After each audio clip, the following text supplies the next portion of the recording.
Assalamualaikum semua, bagaimana kabarnya hari ini? Semoga kalian semua dalam keadaan sehat dan bahagia ya. Pada pertemuan kali ini, kita akan membahas materi tentang salat jamak dan kasar.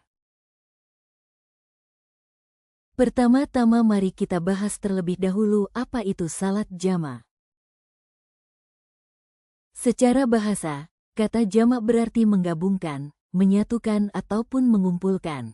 Sedangkan secara istilah, salat jamak itu adalah melakukan dua salat fardu, yaitu zuhur dan asar, atau maghrib dan isya, secara berurutan pada salah satu waktunya. Selanjutnya masuk kepada, salat apa saja sih yang boleh dijamak? Jadi salat yang boleh dijamak itu ada 4. Yaitu yang pertama salat zuhur dan asar, dan yang kedua salat maghrib dan isya. Kita bahas dulu yang pertama, jadi salat zuhur dijamak dengan asar. Salat zuhur hanya boleh dijamak dengan salat asyar. Tidak boleh dijamak dengan subuh, maghrib atau isya, dan yang kedua, salat maghrib dijamak dengan isya. Jadi salat maghrib itu hanya boleh dijamak dengan salat isya. Tidak boleh dijamak dengan salat fardu yang lainnya seperti subuh, zuhur dan asar. Selanjutnya masuk kepada materi jenis-jenis salat jamak. Jenis-jenis salat jamak terdiri atas 2 jenis, yaitunya yang pertama salat jamak takdim dan yang kedua salat jamak takhir. Kita bahas dulu yang pertama yaitu salat jamak takdim. Jamak takdim adalah melakukan 2 salat fardu pada waktu salat yang pertama. Contohnya melaksanakan salat jamak zuhur dan asar.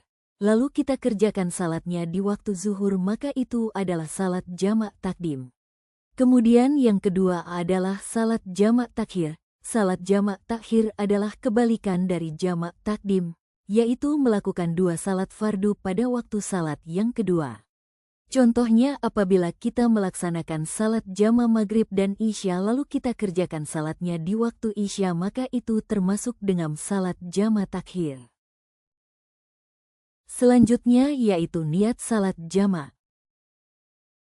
Baik, mari kita contohkan satu bacaan niat salat jamak takdim dan satu lagi contoh niat salat jamak takhir.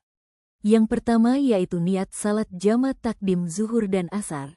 Ushali fardos zuhri arba'a raka'atin majmu'an bil asri jama'at takdimin lillahi ta'ala. Dan yang kedua niat salat jamak takhir maghrib dan isya. Ushali fardos maghribi salat raka'atin majmu'an ma'al isyai jama'ata hirinin adaan lillahi ta'ala.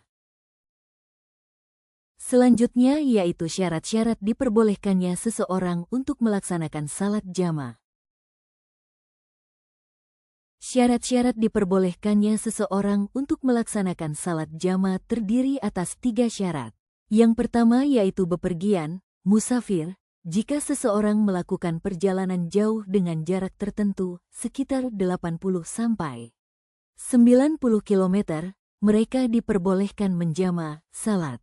Yang kedua yaitu kondisi darurat atau kesulitan seperti hujan deras, badai, turunnya salju, cuaca yang sangat dingin atau kondisi cuaca ekstrim lainnya yang menyulitkan untuk melaksanakan salat tepat waktu.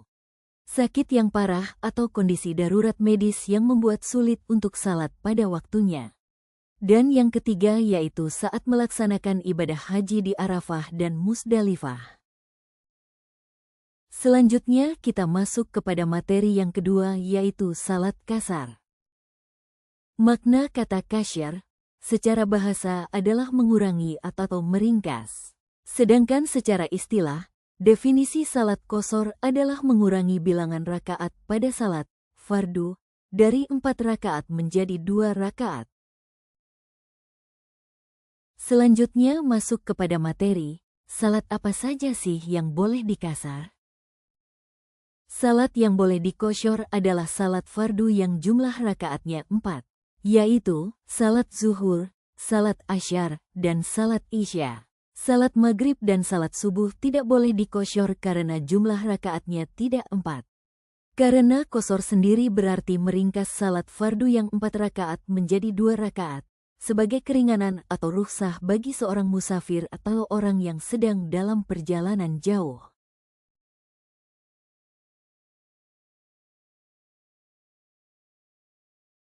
Niat salat qasar zuhur, usolli fardot duhri rokataini koshron lillahi ta'ala. Niat salat qasar asyar, usolli fardol, asri rokataini koshron lillahi ta'ala. Niat salat qasar isya, usolli fardol, isyai rokataini koshron lillahi ta'ala. Yang mana arti dari salah satu niatnya yaitu niat salat qasar zuhur. Aku niat salat fardu zuhur 2 rakaat qasar karena Allah Ta'ala. Selanjutnya yaitu syarat diperbolehkannya seseorang untuk melaksanakan salat qasar. Syarat diperbolehkannya seseorang untuk melaksanakan salat qasar terdiri atas 5 syarat. Yang pertama melakukan perjalanan, safar, yang bukan untuk tujuan maksiat. Yang kedua, jarak tempuh perjalanan mencapai batas tertentu, umumnya sekitar 82 km atau lebih. Yang ketiga, niat qasar dilakukan saat takbiratul ihram. Yang keempat, masih berstatus musafir hingga salat selesai. Dan yang keenam adalah tidak bermakmum kepada imam yang tidak mengqasar salat, yaitu mukim. Nah, mungkin itulah materi tentang salat jamak dan qasar.